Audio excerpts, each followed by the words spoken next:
Hi, I'm Lauren Hansel. I'm a costume technician in the Cal State East Bay costume shop. And I've worked on various displays in our main theater lobby. And many different things go into our lobby displays. Sometimes we use them to promote upcoming shows. Sometimes we use them to highlight shows that we've already produced that, like this one, Tongues, went to the Kennedy Center. The costume we chose for this display cabinet was one of the main characters in our dance theater piece, Tongues. And we chose this costume because it was one of the most beautiful in the production, and the character had a very integral role in the piece. But also it's an interesting costume to look at because the design concept for the show was done in different ways. It was a very collaborative process developing the entire show. And it was done more on the concept of sort of sepia tone photographs of ancestors, and not a specifically fully designed, drawn out costume plan. And we sort of put things together as the performances and the rehearsals came together, deciding that this character we wanted covered, and their face to be a little bit more enigmatic.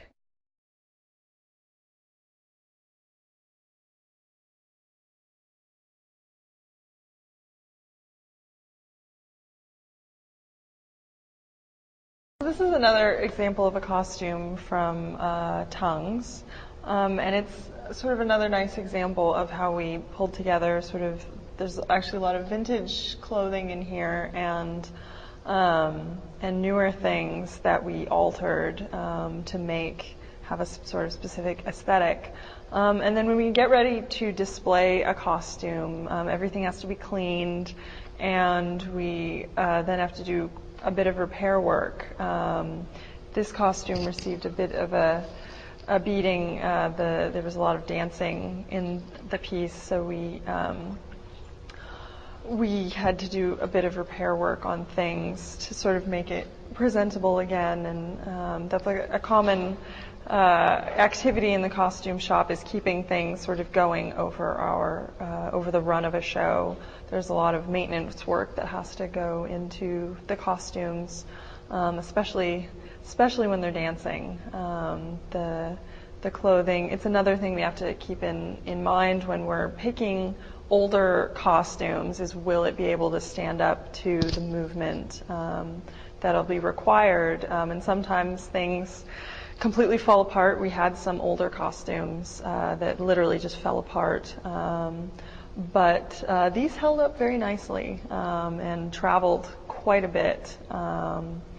So it's another sort of element when you look at the costumes. There's sort of broken buttons and things that are nicely worn. And for this piece, it worked very well to have sort of worn in nice costumes. But it's another consideration that goes into designing, is whether you need something sparkling new or it can be a little aged, if that sort of fits with the aesthetic you're looking for.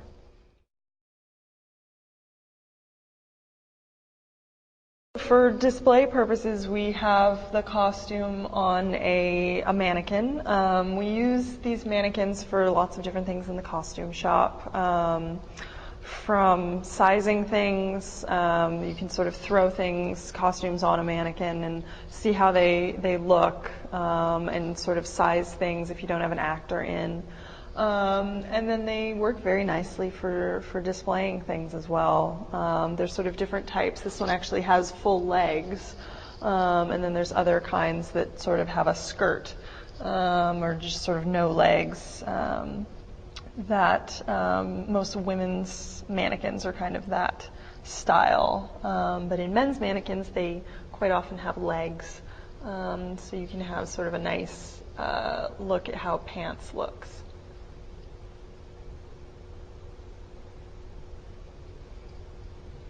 I have several years experience working in the costume shop as a construction assistant, building things.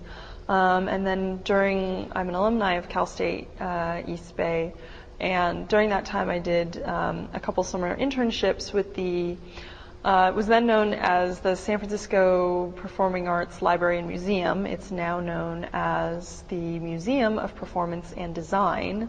And I worked helping to maintain existing exhibits and assisted with mounting some new exhibits at the museum. So it was a really interesting learning process on sort of how to visually represent a performing art that's ephemeral. We used film for things, we used